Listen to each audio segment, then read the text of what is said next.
Hey everyone, welcome to the first devlog for my indie game project, Diablo Valley, an isometric fantasy ARPG about protecting your new home from demons and the paranormal. In this video, I'm going to tell you a bit about the project, a little about my background, and finish up with an overview of where I'm at so far.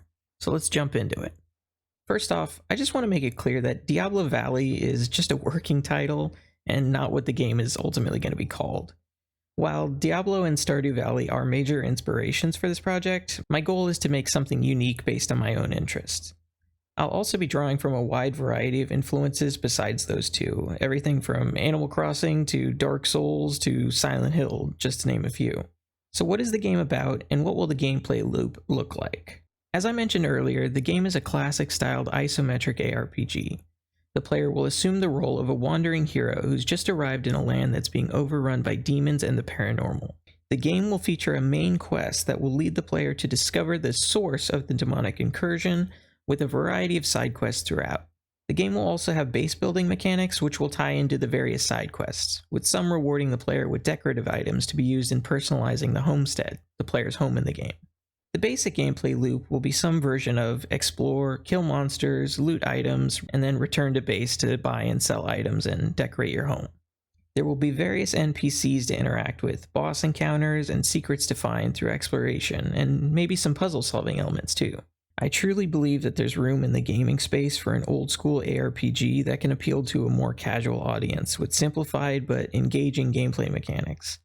I think it's a shame that these kinds of games tend to be geared mostly towards a hardcore audience. I see a lot of potential crossover between somebody who enjoys the exploration, adventure, and systems of Stardew Valley and what a game like Diablo offers. My goal with this project is to create that missing middle and provide a casual-friendly, classic-styled fantasy ARPG experience. Unlike most other indie developers here on YouTube, I'm not a software engineer by day. I don't consider myself an artist, and I don't know any programming languages. And I'm terrible at math. For these reasons, and in spite of my attempts to control the scope of the game, this project will be a massive undertaking. I'm not starting from zero though. This is actually my second, and so far most productive attempt at game dev. 3 years ago, I decided I wanted to make horror games. This was at the beginning of the PSX indie horror craze. I spent about 5 months learning Blender and trying to cobble together a horror game in Unity. Eventually, I was able to get a pre-made character into a scene with a player controller script, some moody lighting, a stretch road texture, and obligatory PS1 shader on top for good measure. But in all seriousness, I'm proud of the little prototype I made. I was even able to configure Unity's Cinemachine tool to create a really authentic Silent Hill style fixed and follow camera system.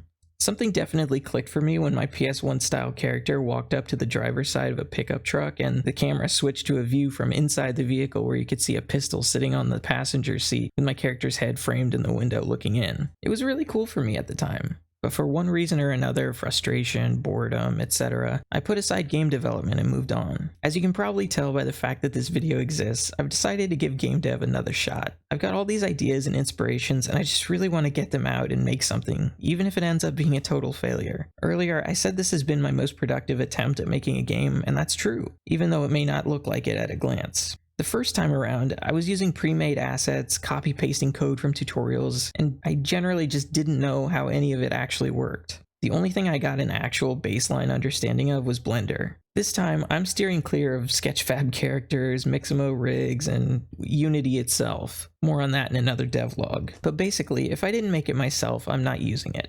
Now, I understand that third-party assets are perfectly fine to use in your game, it's what they're there for, but for now, I think it's important for me to understand how everything comes together so that I can hopefully fix them when they inevitably break. But now that you know a little bit about my goals for the project, let's take a look at how things are progressing. So this is my practice character, my first attempt at modeling a low-poly human in several years. Instead of going with a generic male, I chose to use Superman as my reference, mainly because Superman is my favorite superhero, but also because this gave me a non-standard body type to work with, which is something I hadn't modeled before. Either way, I knew that I wouldn't end up using the end result in an actual project, so I just decided to have a little fun with it while relearning Blender. I think the end result turned out quite well for what it is. Because this is just practice, I didn't waste time getting all the UVs perfectly mapped. I just focused on the broad strokes of the workflow and getting back into a rhythm.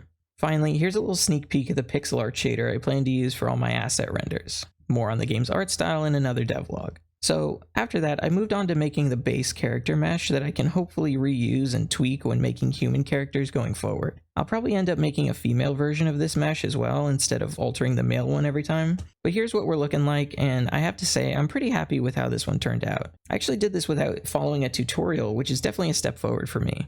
The overall topology and edge flow is not bad, and the mesh is pretty low poly in terms of actual polygon count at just 659 polygons. After modeling, I spent a good amount of time learning how to properly rig my model, which was definitely a stumbling block for me on my first go around.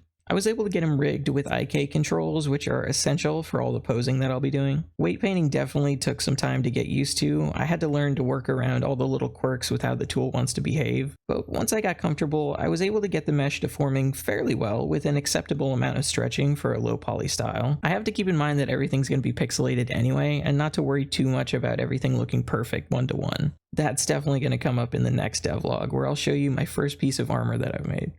So that about wraps it up for my first devlog for Diablo Valley.